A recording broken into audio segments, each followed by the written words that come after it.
Should I do that? Okay.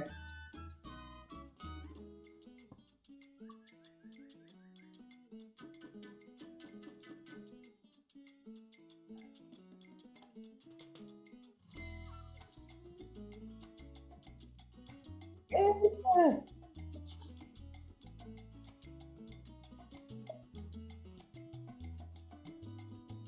Got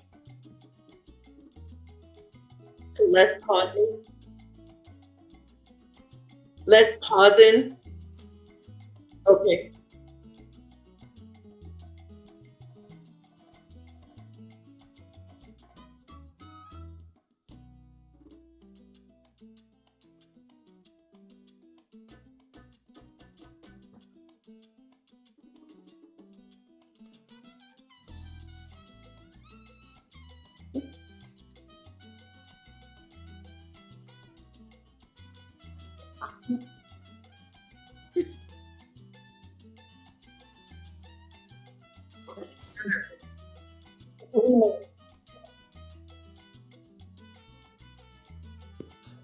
Okay. Yeah, I see a screen that says stream is.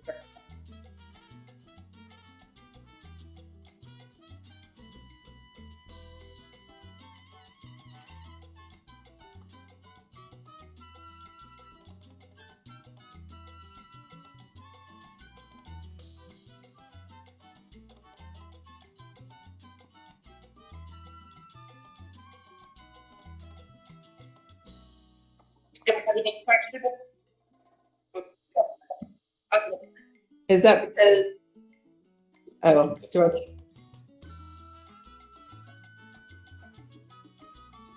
Mute myself or mute the thing I put up? Oh, got it. Okay, is that better?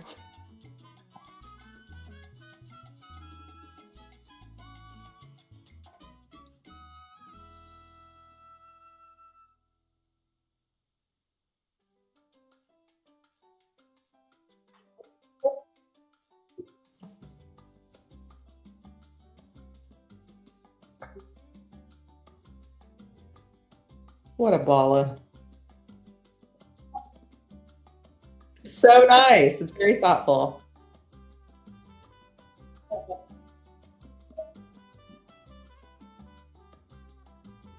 I'm just glad that it's super casual too, that we can just, it's just a conversation. So that feels good.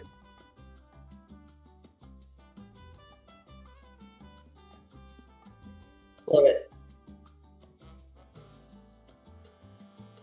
We're here for fun and conversation and community. I'm about that.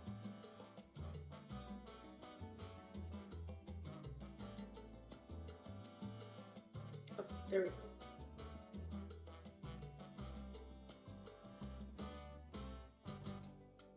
we go. Tired pork chop. Right?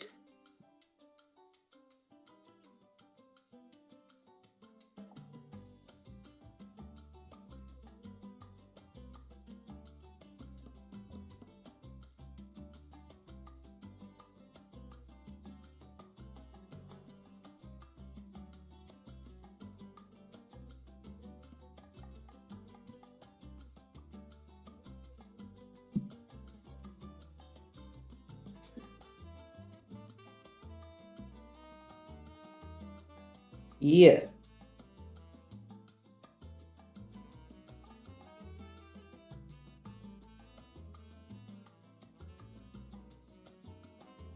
Come on, Angie, get into character. Bring the persona. No, no. I think we're just nervous. Hi, everybody. Welcome. So, so excited today. It's my different streaming times. I did not play video games today, but I did arrange a Women's History Month Indigenous Matriarch panel for today. And so I'm super excited to bring on some people from the community to talk about matriarch societies within our Indigenous communities. But before I bring them on, I wanted to take a moment to discuss. I talked about it during the Jepper Her event, but I kind of want to do it right now too, to shout out Emily Pike. It is something that has been recently happened with one of our Native sisters, and so we cannot have more Indigenous women if our women are going missing. So definitely look into missing and murder Indigenous women and relatives to see how you can get involved. This is a post from Native Art Culture on Instagram, but it kind of goes into detail more about how Emily Pike was just discarded, and so I just wanted to kind of bring more awareness to this topic. And we have more events from the Indigenous Alliance in May that you can learn more about the missing and murdered Indigenous women and relatives movement, so be sure to check out that.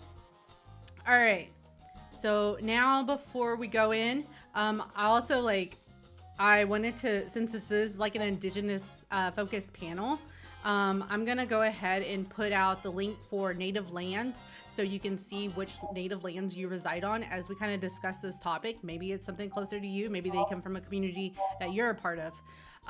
So with that all being said, let's kick over to our panelists, and I'm gonna let them introduce themselves. So here we go.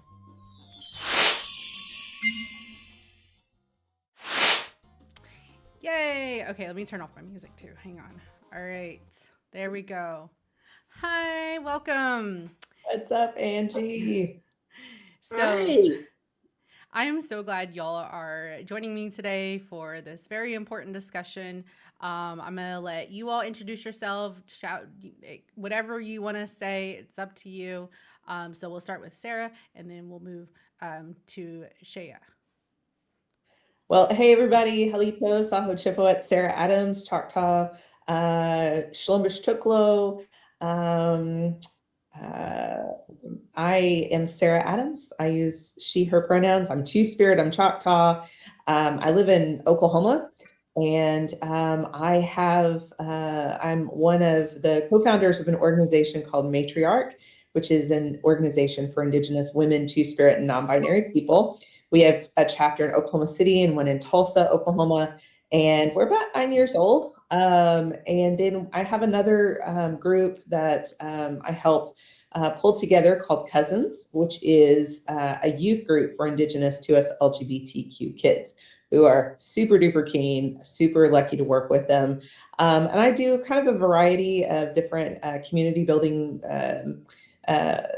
work and efforts in Oklahoma and nationally.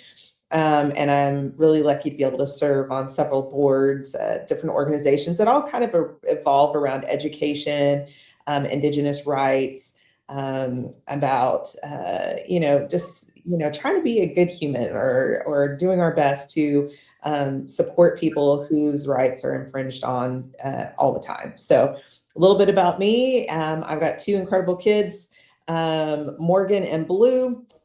And Morgan's the one who has taught me a lot about Twitch. And so I'm a newbie.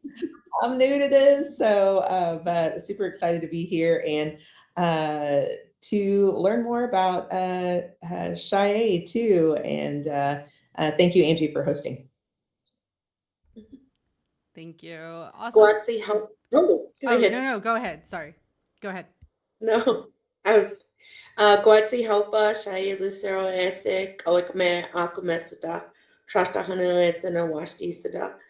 Good afternoon, relatives. My name is Shayai Lucero. I am from the Pueblos of Acoma and Laguna. I am of the Roadrunner clan from my mother and a Turkey child from my late father. I am currently located on the Pueblo of Laguna Reservation in New Mexico, USA. I always say USA because people sometimes think we're not one of the 50, and remind them that this is where my people come from. I am the matriarch and floral designer at Earth and Sky Floral Designs, and it is a full-service florist, floral shop, and located on the res, been in business for 16 years. Still can't believe I've been in business this long. And I serve on some boards and advisory councils, most recently with the American Heart Association of New Mexico as a board member. And then I recently resigned as board president of the Change in Women Initiative, which is a birth collective and reproductive organization in New Mexico. I also am on the Native American Advisory Council for the Detroit Institute of Arts Museum, and then also serve as an advisory member for the ACES Loose Rematriation Program, and that's where I met Angie in the process. And just like you said, just like Sarah, try to be a good human. Do work also with the United Nations in Indigenous Justice. Was able to present in front of the UN a couple of times and in front of the High Commissioner of Human Rights to discuss our Indigenous justice issues. And just like you said, like trying to be a good human, trying to follow those traditions and those teachings of the matriarchs that have led the way, and hopefully lead a good path as much as I can for those that are following behind me. I am married. My husband and I have been together for I think 28 years, I think is what it is now. And we're not married legally, but we're married traditionally. So for us, that's like more important than than a piece of paper that says, that you're a partner. We have 2 children. Koeshima is 21.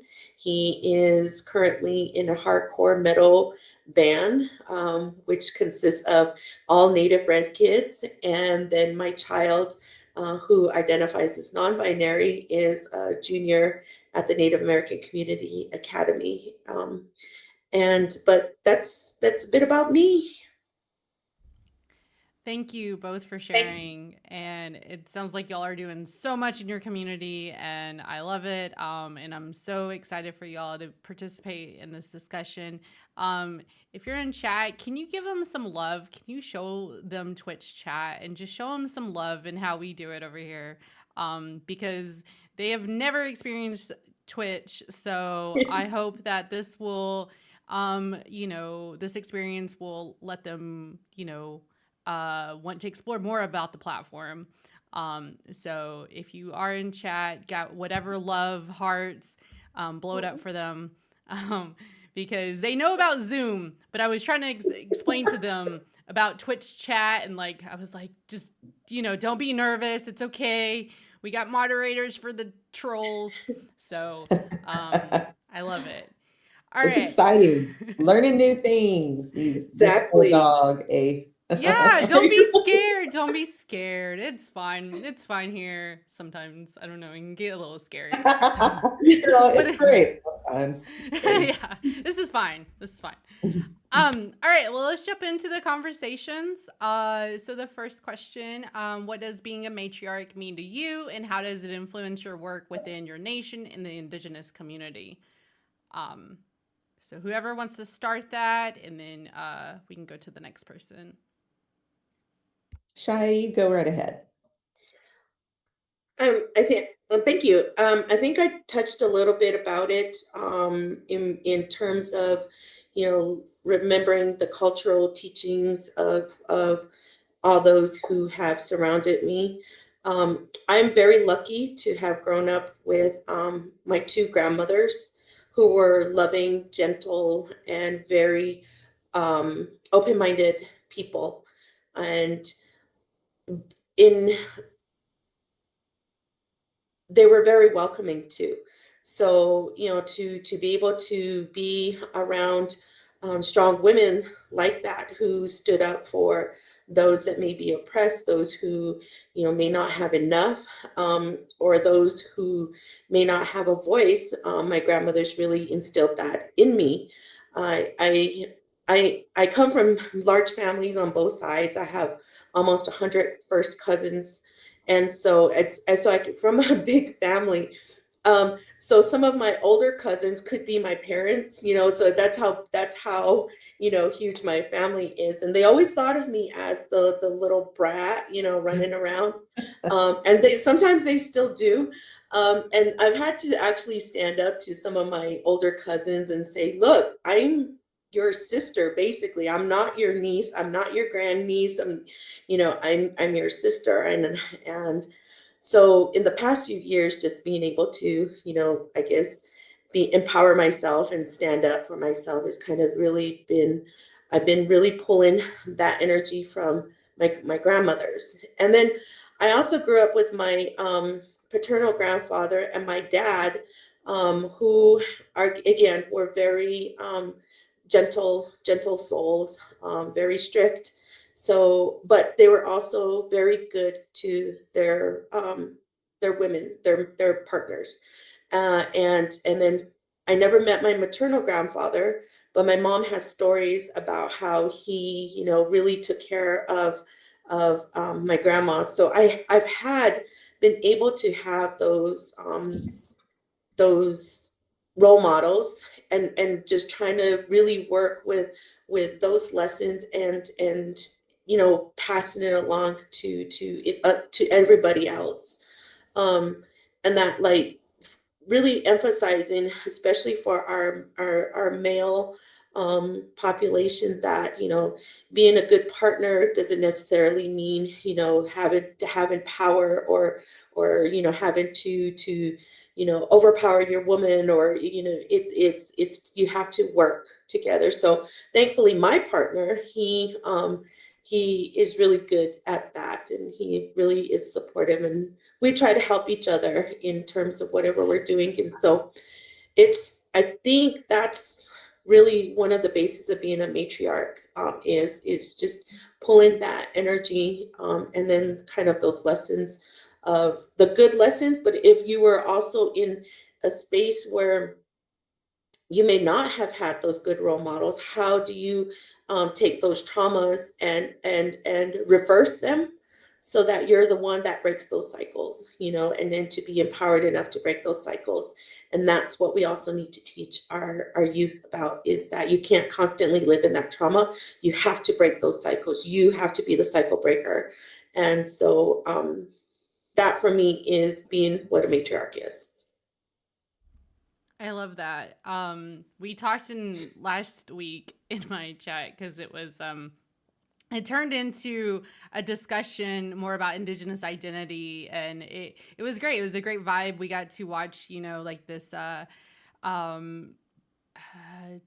YouTube video about, like, Indigenous identity and how we, like, are connected to our communities, and it's about where, like, community you come from that makes your Indigenous identity, and so kind of unpacking that.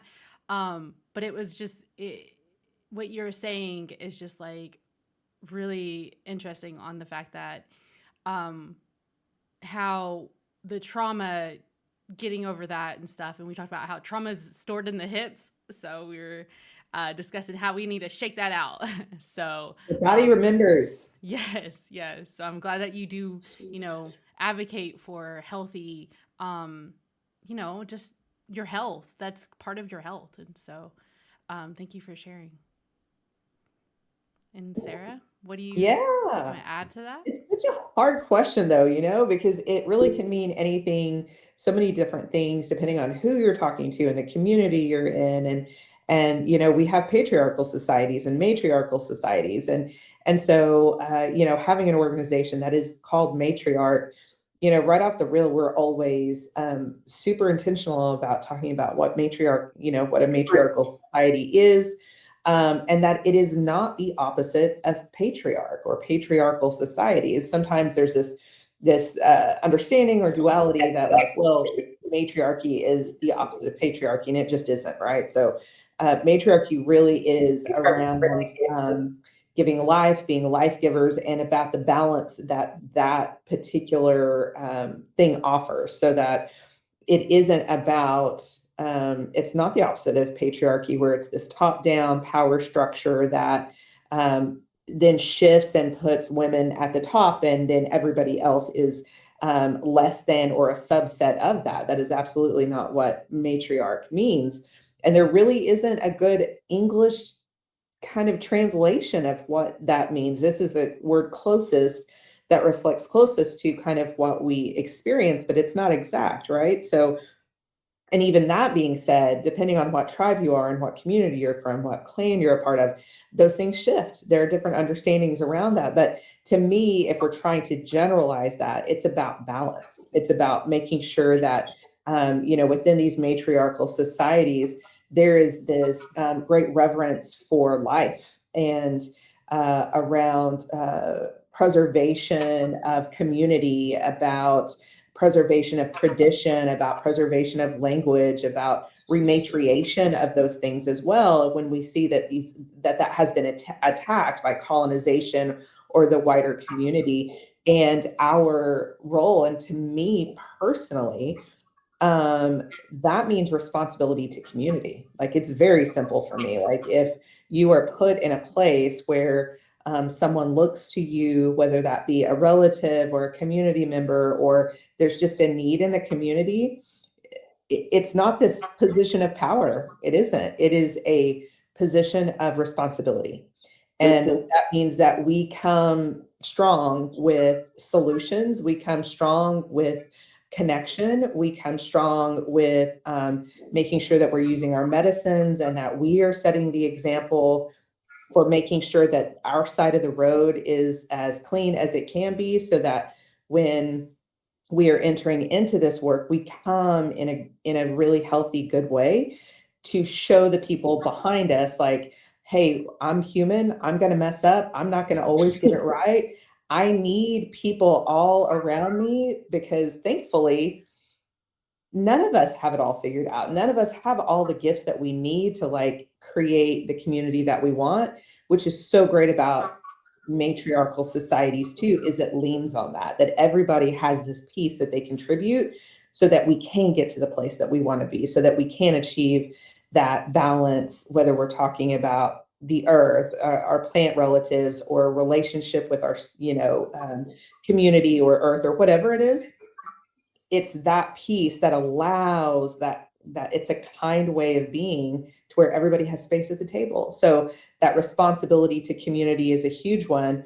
And I think part of that responsibility is also asking our relatives what they need, right? So part of, being a matriarch in your community is continually being connected to say, what do you need? What are the needs?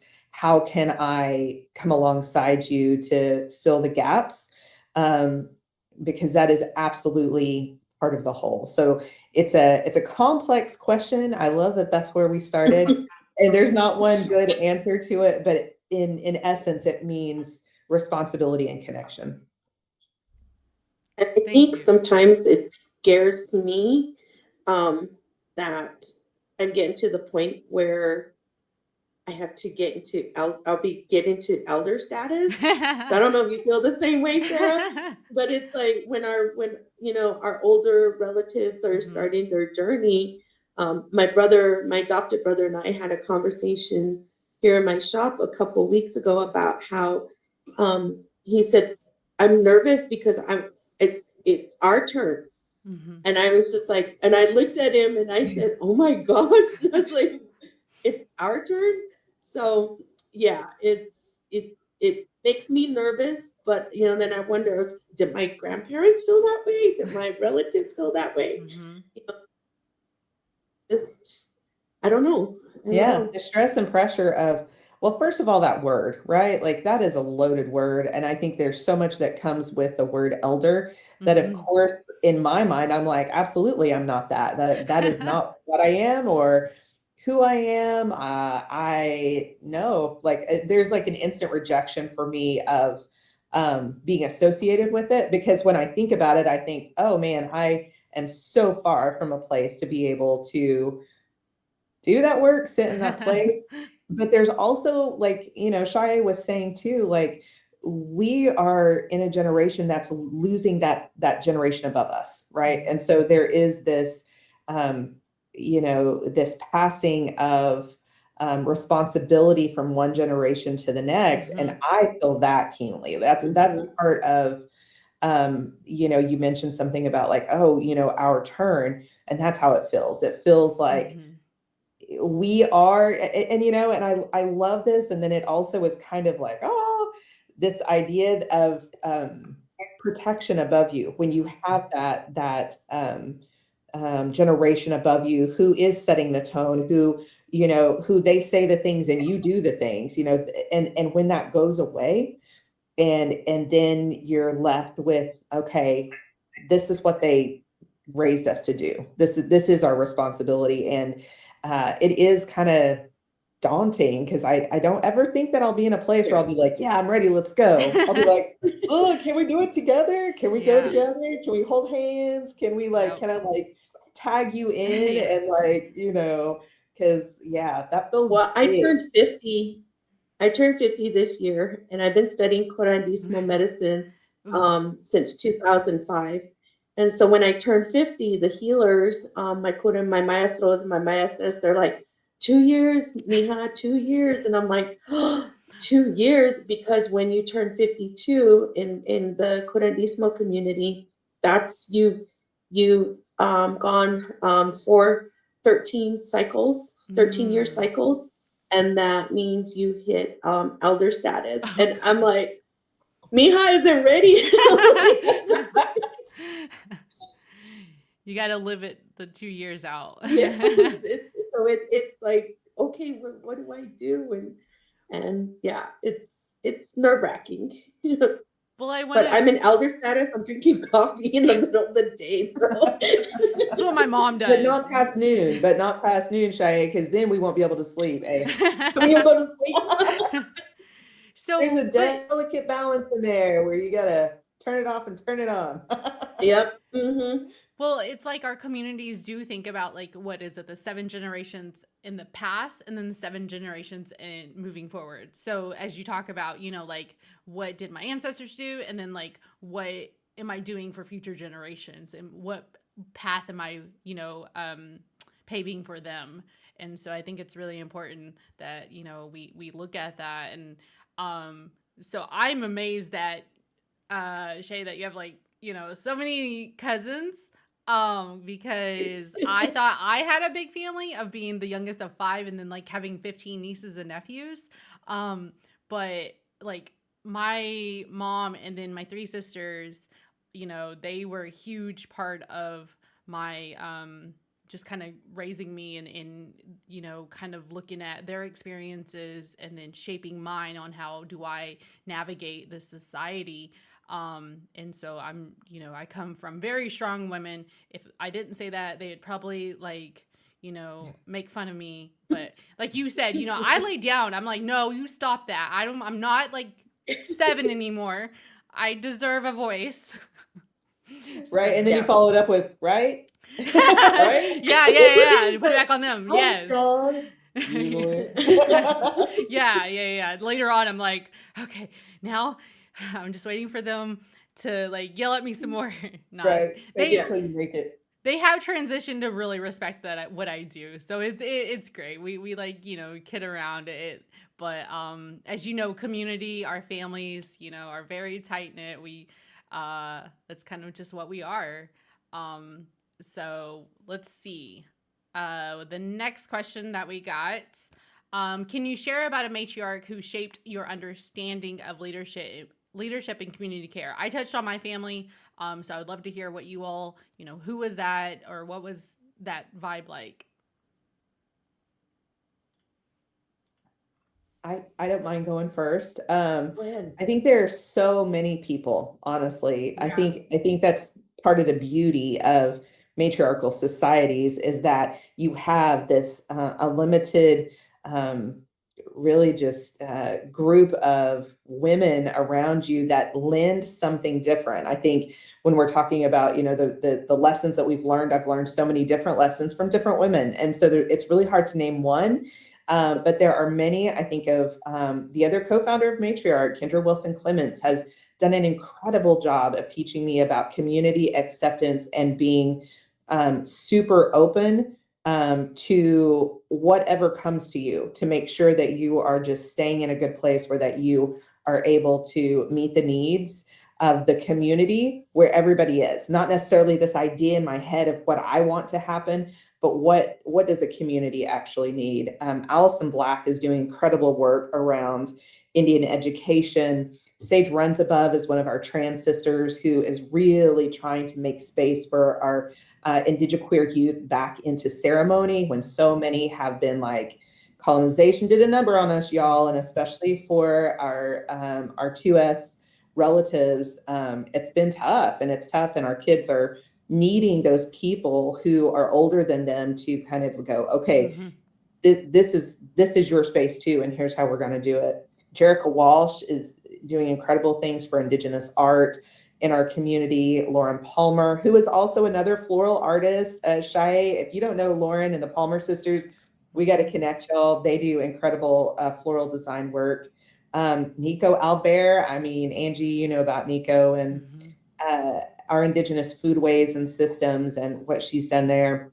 Tasha Zintek and yourself, like I would say, Angie, that you're somebody I really admire about like taking this platform and using it in a way that absolutely benefits a younger generation that I'm not going to be able to reach. And so I really appreciate the work that you're doing as well. But then my mom and my grandma, you know, like I'm inspired by all the women in our community. So I'll stop there, but I don't think that you can look into a group of Indigenous women and not be inspired. Like they're all killing it. We're all killing it. We're doing incredible work in the spaces that we have. And even if that doesn't mean you have this elevated title or, you know, that's all bullshitting. Oh, sorry. I'm probably not supposed to. No. I don't think you can throw it around every now and then. I don't think it's that is make believe stuff, the titles and the whatever. It's if you and the idea that you have to wait for,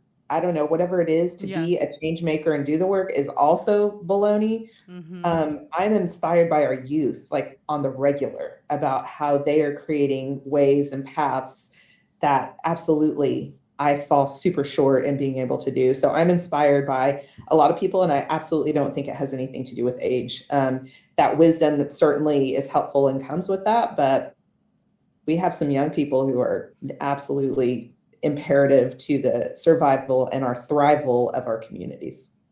I think there's just so much work that needs to be done that, you know, we don't need to gatekeep it. Like, yo, you get some work, you get some work. We all got to put our hands in it. We all got to do it. Absolutely. So. Yes. I don't think thrival is a word, but we're just going to go ahead and leave it out there. Yeah. I started shifting from we're thriving to survive. Yes. Uh-oh. Okay. Uh-oh.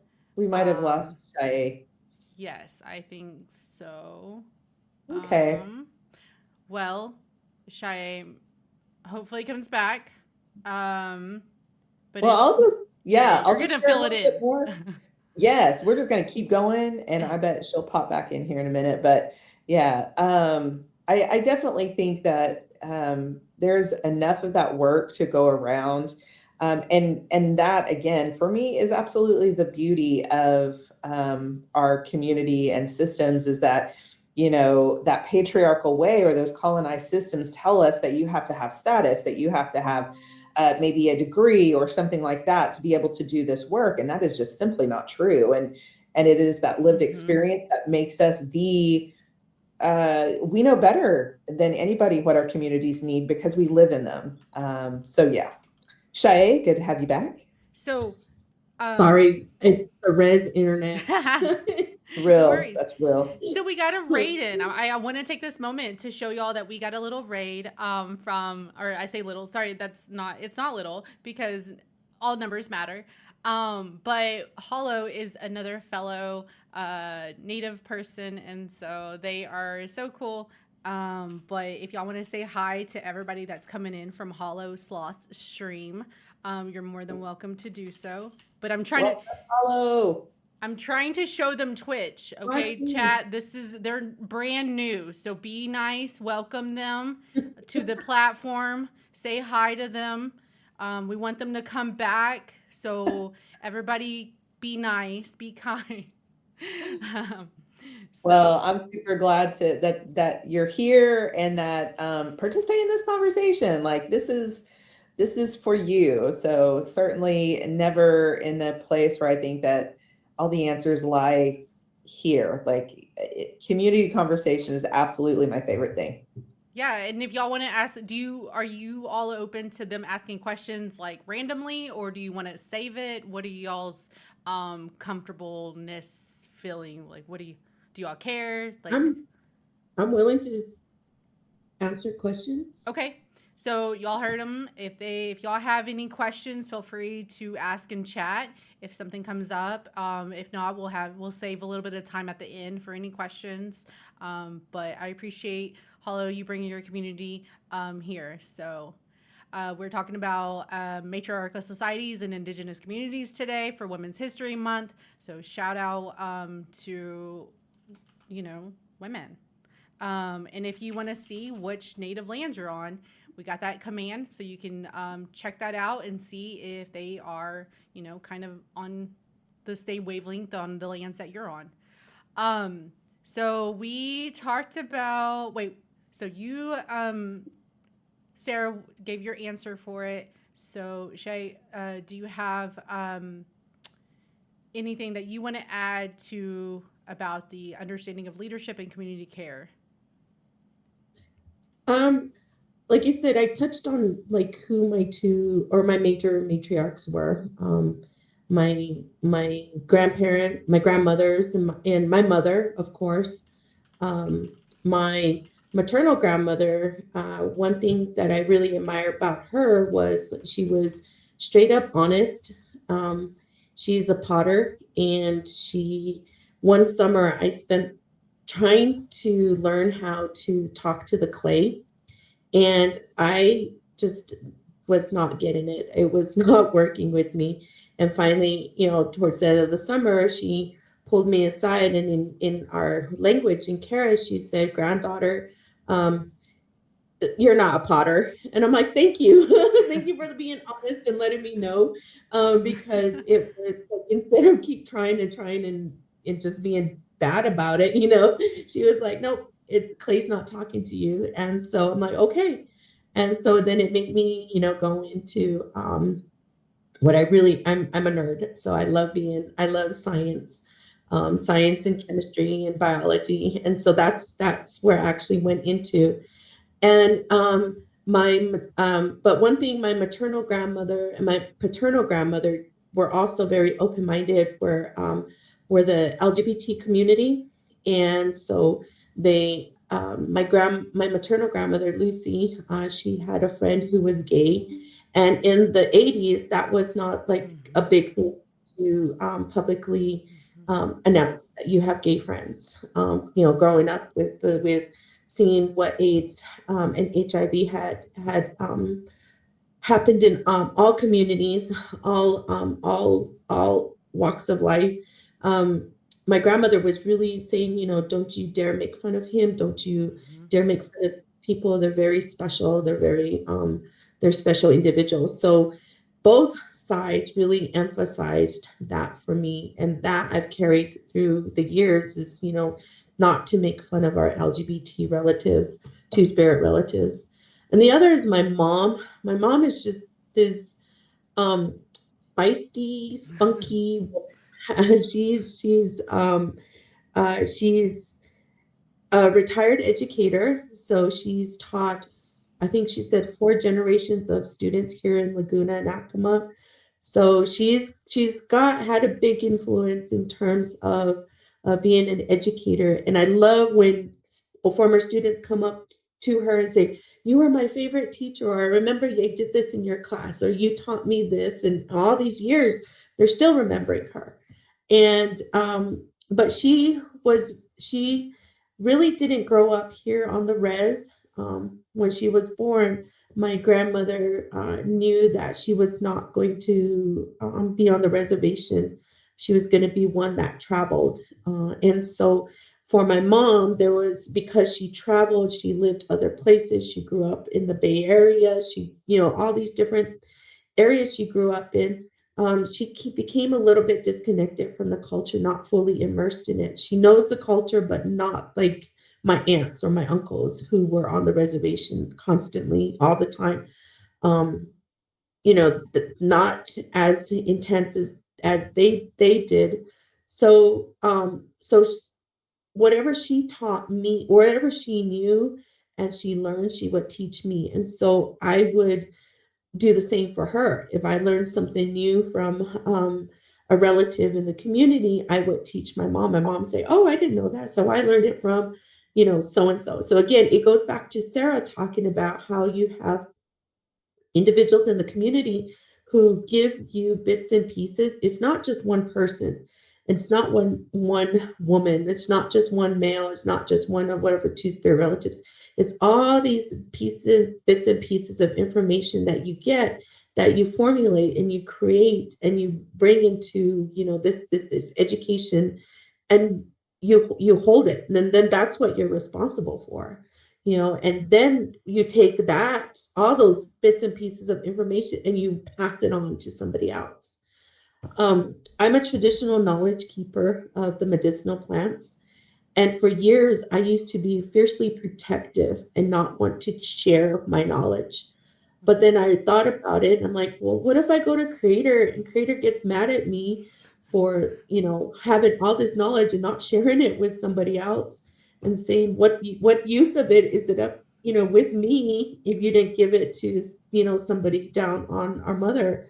So I started sharing. And again, it's that same concept that Sarah had said earlier about you having to share. And so, it's so hard to choose like one particular matriarch. But I would say it would be my two grandmothers, my mother, and then of course my aunts and cousins and everybody else in the community, because they've all contributed to my knowledge.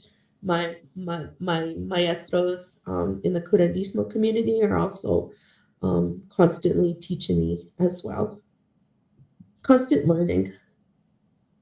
We have Betrayal in chat saying Big Watto for being here and sharing your experiences with us.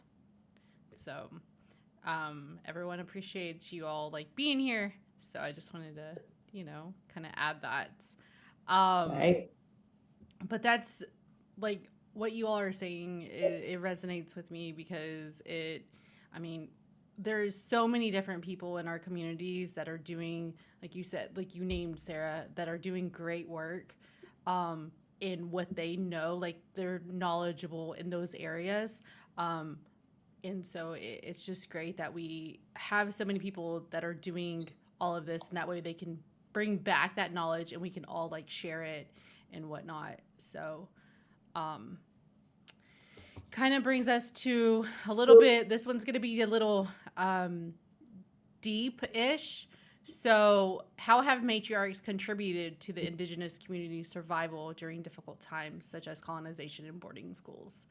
So if y'all want to kind of whatever you feel comfortable sharing, want to talk about, it's up to y'all. Yeah. Shayai, feel free to go first on this one if you'd like to. It's loaded. Well, I think about, our Pueblo people. We had the Pueblo Revolt of 1680, where all the Pueblo people came together to take down the Spanish government that had been infiltrating and colonizing our communities. And a lot of, I guess, recognition is given to the men, like the male runners, that went to the different communities to take the corded yucca ropes, to let them know when the revolt was going to happen. Pope, the main medicine person and leader, was it's a big figure. But then I think about, and my child was the one that actually made me think about this, when a couple years back for an art show with the Indian Pueblo Cultural Center, it was the theme was around women. And my child made a sculpture figure, and they called it a guts, the lady's name, they sculpted with traditional clay a figure of a woman grinding corn, and they called her a gutsch. And I asked, well, what's the whole purpose of a gutsch? And a gutsch means beautiful, and and my said, well, I created that because the women were the ones who were grinding the corn that they used for prayers, or the ones that were prepping the clothing that the men would wear for prayers, or the ones that made the pottery that were being used for cooking, for in preparation of the revolt. And so my reminded me, it was the women that get our men in preparation for these big events. And I think we need to remember that we do send our men, that are usually the main leaders in some of our tribal communities, on delegation to DC, but who's waiting back home? It's the women. Who's the one that really welcome them home? It's the women. And so it's that constant reminder that that it's the women that are holding the fire, holding the flames back at home. And we may not have, status. We may not get like the national recognition, or we may not be the first to do whatever, or, because everybody wants to be the first to do anything. And it's like, when you're the first to do anything, it's a big responsibility. Yes. And so, do you really want that responsibility when you're the first? Because whatever you do, you're going to have to lead the path. It doesn't just stop when you get that first. You're going to have to constantly be doing that all the time. And so I think that, we have to remember it's the women who may not be like at the forefront. It's the women who are holding the home fires, are the ones that got us through things like, the colonization, boarding schools, the revival of our language, the revival of our culture, the even, going underground with our traditions. One woman I really admire, who is also of my age, her name is Trisha Mukino. She's from Pueblo. She created the Caris Learning Center, which is a Montessori-based school, and it's all immersion in our Caris language and culture. And she's instrumental in maintaining the language and the culture of our youth. And now I think she's in her second generation of children that she's because the school was created to educate our youth. And so to be able to do something like that it's just pretty remarkable work. I'm not fluent in my language because I went through some major trauma in Head Start, where I was a fluent speaker in my language, but during Head Start, I was abused for speaking the language. I mean, this was 45 years ago. This is in one generation that this was still happening. And I was slapped on the hands. I was hit on the mouth for speaking our language. And there was another little girl and I, she and I would go under the slide because that's where that was our safe space.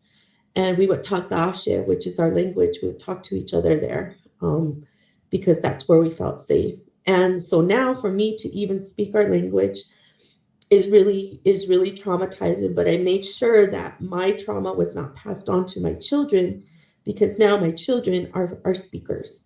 And so it was having to remember to not maintain that cycle of trauma. Yeah, I try real hard, but I'm so nervous about letting the words come out. I know it's in me somewhere, but it's so suppressed by the hurt, by being repressed by my own people. But when my children started learning the language, I was like, no, please learn it, because you're going to be the one who are going to keep leading it on. And so My son, when he graduated from high school, his school asked him to say the closing prayer, and he spoke entirely in Keres. And it still makes me cry because you couldn't hear a pin drop in that room. And there was this huge auditorium, and he was speaking our language. And it was just like, made me feel proud because he was able, he didn't carry my trauma. He didn't carry my trauma. And I made sure of it, that he wasn't going to. So it's just those things we have to constantly remember, is that we can't carry our ancestors' traumas. We have to really learn how to overcome them and break them. So, sorry. No, don't be sorry. Thank you for sharing. That's boarding schools and all of that colonization and assimilation. Like we lost our languages. Like we even like our own people were taught that, and so then they continue it. They didn't, like, they're not seeing through that, like, we got that from colonization. We should, like, we would want our people to know our languages or whatever. My grandparents were fluent Chickasaw speakers, and unfortunately it didn't get passed, and so it's just something that sticks with me, that, like, I wish that my mom would have learned from them, and then would have taught me. She knows some words, but she also went to boarding school. My granny went to boarding school, so it's just kind of that heavy thing. And like you said, it wasn't like 200 years ago. It wasn't 500 years ago. This was in your lifetime that you were told not to speak it. And so I'm sorry, and I'm glad that your children are able to, like, pick up where you had to be left, if that kind of makes sense. But yeah, thank you for sharing. Sarah, do you want to add anything to that question? Yeah, and Shayai, thank you for sharing that, and that's huge. I think what you've said about being responsible for breaking generational trauma is maybe one of the biggest gifts that we can give our young ones, like whether they're our kids or our nieces and nephews, and letting them see us do it in real time, letting them see us battle it and get it wrong and pick ourselves back up and do it again. And like, I think that is part of the resistance, right? That is part of the revolution that we build by being matriarchs, is that we allow them to see us fail in real time, and not just our kids, but our community. And that is part of our responsibility, and part of the beauty of this is that we have to let them see us fail. We have to let them see us battle with those traumas and go, okay, you know what? It's messy. Healing isn't linear. It's going to do this, and I'm going to get it wrong, but I'm going to get back up, and I'm going to do my best to heal so that we can do something different. And I really applaud, like, your effort to help restore that for your family, because you change something in a generation that is going to have profound effects for your family, like, moving forward. And that is, like, that's a big damn deal.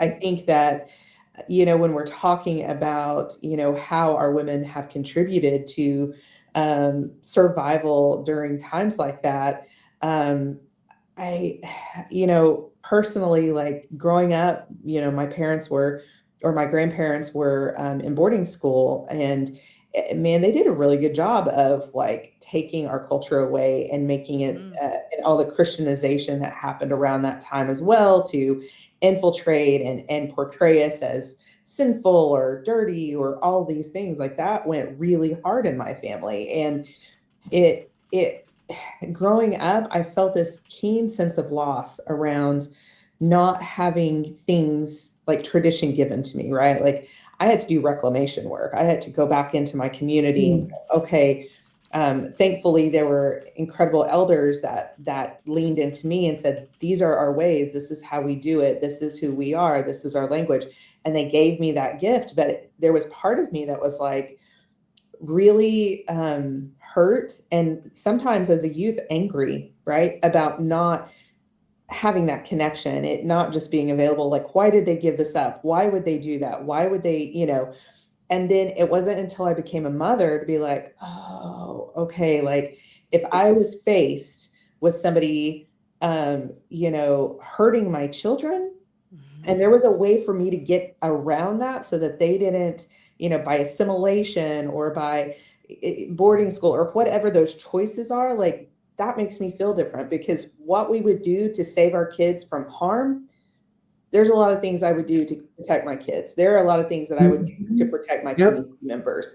And if that meant I had to give up pieces of myself to be able to make sure that they lived, so I was able to pull that back for myself and go, okay, I gotta pause and look at the sacrifice they made so that I can be here, so that my kids can be here, and so that we can see people like Deb Holland and Sharice Davids and Wilma Mankiller and Sarah Echohawk and Dr. D Bigfoot. Like, they exist, we exist because they did what they had to do.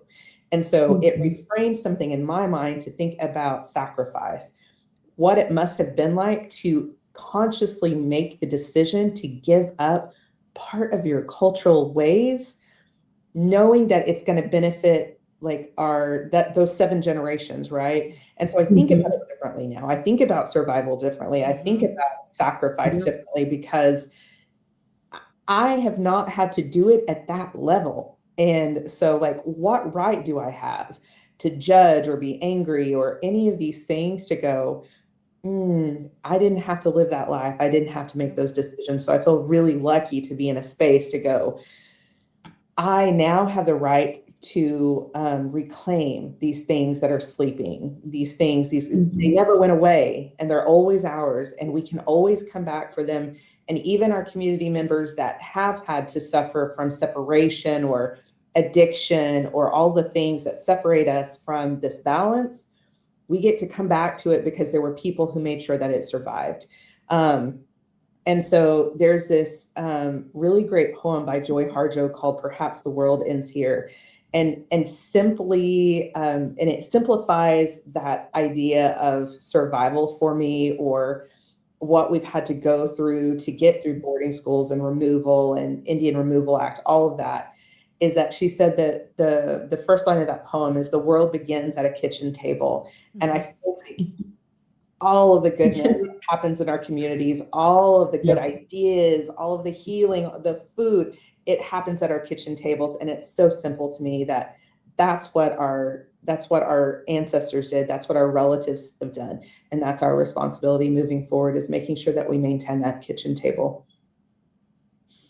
When you were talking about like the relocation, my 2 of my aunts, my mom's older sisters, they were moved to San Francisco, and then they were one of them moved down to LA, and they eventually just stayed out there. But in LA, they had a Pueblo, or they had a community center, American Indian Community Center. And my mom said that when she would go out to visit, they would actually have Pueblo dances at night. And they would have the corn dances or the different harvest dances when they were happening here at home. My dad grew up for a little bit of time in Winslow, Arizona, because the Laguna people, they followed the railroad, and they were good workers. So the railroad kept the people on hire. But they established colonies in Winslow, Barstow, Kingman, as the railroad moved west. But my dad grew up in Winslow in a boxcar for a little bit. And he said that the boxcar was set up, so the boxcars that the people lived in was set up like a plaza. And then in the plaza, there would still be the Pueblo dances, the throws, the different giveaways, still that community kind of effort. And again, I think that's going to be part of the resistance that we're going to have to remember, that that kind of fight. We're going to all have to kind of come together in terms of like fighting what this administration is doing to us. And that we have to remember, like, what did our relatives do when they were forced under these different government conditions, government efforts? What did they do? How did they fight back? And we're going to have to bring that back again here, presently. And sometimes my dad says, it's not about being violent. It's not about being loud. It's not about, having the loudest voice or being the most loud. He says sometimes it's just those gentle, those really significant things, like you said, reclaiming our culture, Yes. making sure that that's ours. That's what we're going to have to do so that we can show we're resistant, we're resilient, we're remarkable people, and that we're not going to be forgotten. And so, you just really, taught, reminded me of like just the history of even within my own family of how they participated in those three things: resistance, revolting, and rebellion. That's, and they were just making sure it was continuation of that culture. And I love the word you use, like reclaiming. I remember that, reclaim. Well, it's like with your son using that language. I feel like that in itself is part of the resistance, part of like showing our resilience that Mhm. something you lost, you were able to give to him. And for him to just like say it with pride, like that, we weren't able to do that, but now we can. Yeah. I feel that way with like ribbon skirts. Like I didn't Mhm. have one until like 2 years ago. Like that's Mhm. how wild it is that it wasn't as accessible. You didn't know like how to make them or whatever. This wasn't, again, 500 years ago, 100 years ago. Yeah. These We just got this back within the past 30 years, 40 years, 50 Yeah. years, that we are just now getting some stuff back. So we do have an ad coming up. So Twitch has ads. And so it's gonna start here in a few. So about 30 seconds. Let's kind of take a little pause. I know we're wrapping up time, but I don't want anyone to miss it. Okay, so Twitch, if you don't sub to a channel, then you get ads. So that's kind of how it works. Kind of like YouTube, like, if you Yeah. don't subscribe to the premium, then you get ads. So it's kind of like with Twitch, if you don't subscribe to the channel, then you get ads. So people that aren't subscribed, they would miss out. So I don't want anyone to miss out on this conversation. So normally, like, if we can pause, that way the ads can roll and people can, yeah. It's just part of the platform. So it should tell us when it's going to start in chat. And so that way we can just like take that pause. But I know that we're wrapping up. Oh, there it goes. Okay. So while the ad is playing, I want to ask y'all if there's any questions that we really want to hit on before time. I want to be respectful of y'all's time. I know that you all are doing amazing things in the community, and you also need self-care because it's a lot. So what do you want to hit on, anything, or kind of just hit on the last of what non-Indigenous people can do to support us? I'm gonna let y'all kind of answer. Sure. Yeah. Well, first of all, I just appreciate, this conversation with you both. I feel really lucky to be in this space with you. As far as like what non-Indigenous or allies can do to be supportive of our communities, continue to ask what we need. I don't think that there's like well, there are a couple of things that I think you can do, but you can do what you can with what you've got, right? I think sometimes there's this idea that the work that we do, you have to have like a degree or you have to have all this certain knowledge. And it's like, you have a privileged platform wherever you are, use it for good. And also do your own work in your home and your community. That's where you can start. And then ask people what they need. Don't assume that you know what their needs are. And communities are going to be different across the globe. So make sure that your friend groups and the people around you don't look like you, worship like you, speak the same language that you speak. Make sure that you keep your friend groups really diverse. And I think those are things that you can do to be helpful in our community. I think for me, it's take action instead of complaining. It's so easy to complain, and it's so easy to be judgmental. But when you're online and you're being a troll or you're ready to say something negative, it's like, why act like that? What are you doing in your community? Like Sarah said, what kind of action are you taking? Are you really protecting us? Or are you just wanted to be vocal because you want likes and Mhm. and thumbs ups and and hearts and all that goes around social media. What kind of action are you really taking? Put your words to use, and do it in a good way. Do it with some positivity.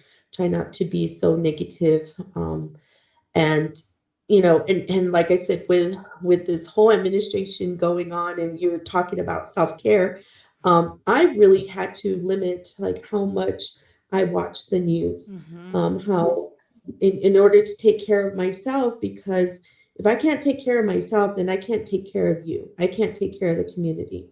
And so I've really had to limit myself in terms of, I give myself this amount of time to look at the news, and then I actually allocate this amount of time to call my congressional leaders, because I've been calling them about every day.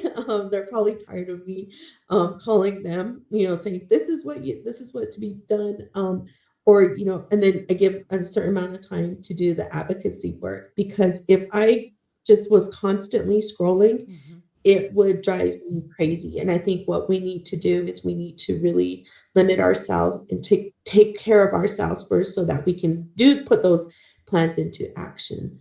And that's what allies need to do too.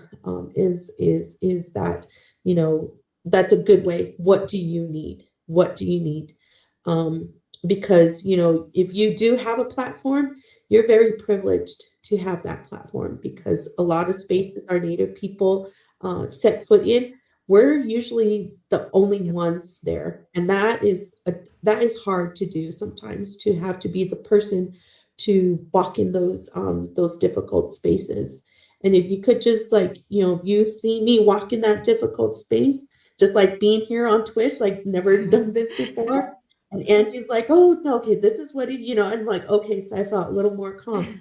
um but like Angie has this platform she used, and she's spreading the goodness, using this platform. And so, follow that action, follow that plan, and yeah, and just make us feel comfortable. Yeah, give us some like some smudging like areas, and let us like give us some food too. Some not Yeah, commodities. Don't give us your commodities. We had them. They're gross. I don't. Well, we innovated it and make Indian tacos. So that's, yeah. Right. We rolled with what we had, and I love me some fry bread, even though it isn't I tradition. know it's not good. It's not tradish, but it is, But it is delish. yes, it is Not tradish, delish. but delish. Yes.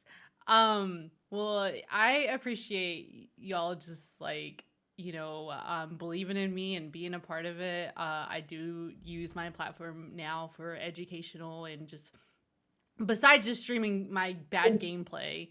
So it's nice to like meet like a different side of, I mean, obviously in my professional career, like I've done a lot of like events and stuff. So now I get to do it on this platform and bring the Indigenous community up with me is just something that I feel like I can Mhm. do.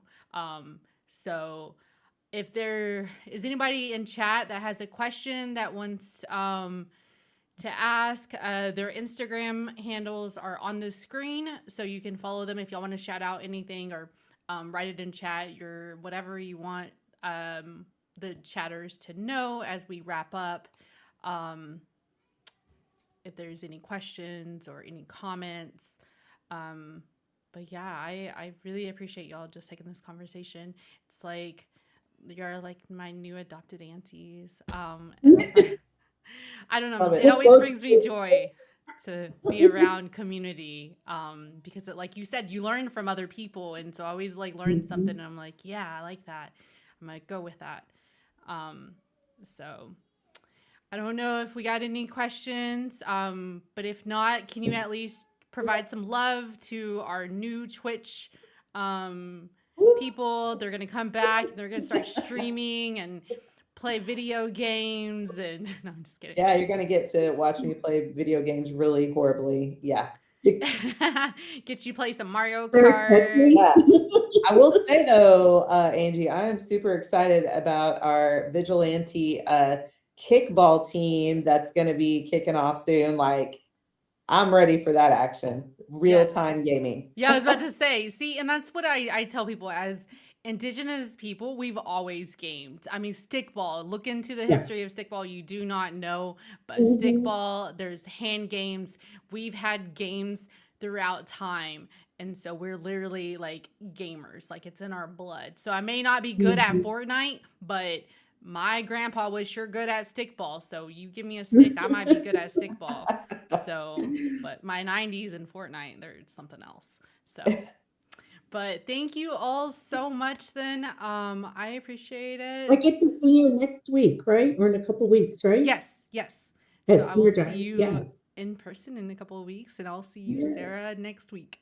That's times. right. So, Shayai, it was so good to get to know you. yes. It was great to know you too. Yes. I stare at Thank my you, Angie. hyper-competitive aunties that schooled me in card games when I was a child. I love that. You should do a whole episode on that. Like all the auntie lessons, the things that the aunties like good and maybe less than good that you learned. Oh God. Do you all actually hang on? Because I know we have some native Indigenous Alliance members. So you all, I've talked about Indigenous Alliance on Twitch, but there's some in chat. Can you all in chat give them where, like, what your native communities, shout out to your tribal nation, so that way they can see which relatives are in chat. If you are Indigenous and want to explain that. Oh, well, and now we have also another raid. So you get to experience another raid. So we have more people coming to chill with us. Let's see. Let me as we're wrapping it up, we're gonna get some more friends in here.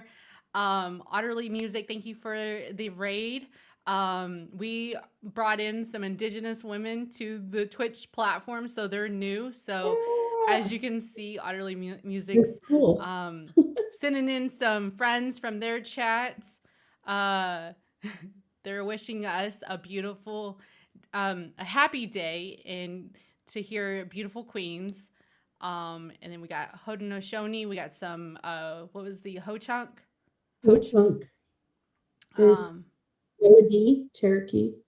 My children are also Cherokee and Chickasaw. So my husband is Cherokee and Chickasaw. So Y'all are diverse, and that's like from way far away, different areas.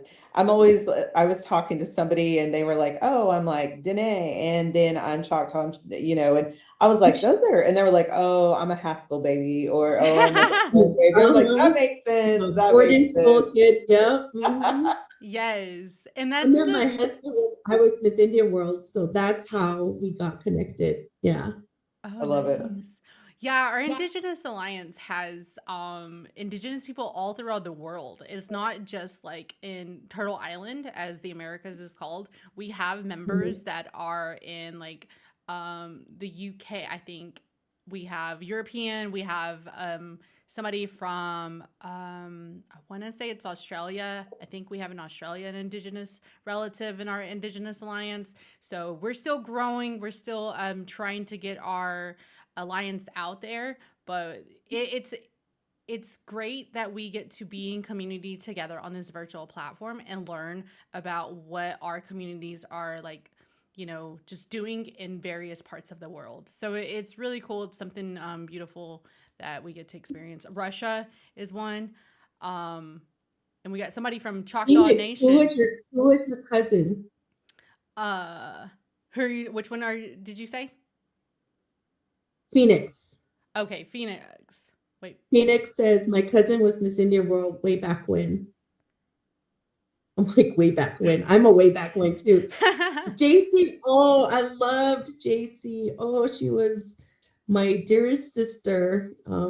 We communicated almost every day via Messenger, and she is our first Miss Indian World sister to journey to creator. So I send you my love, Phoenix.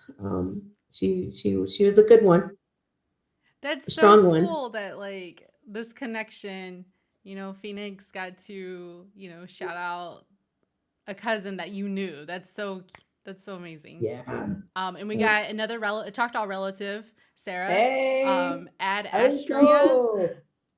is in chat, and so they are from Choctaw Nation of Oklahoma. Nice. Good to see you, relatives.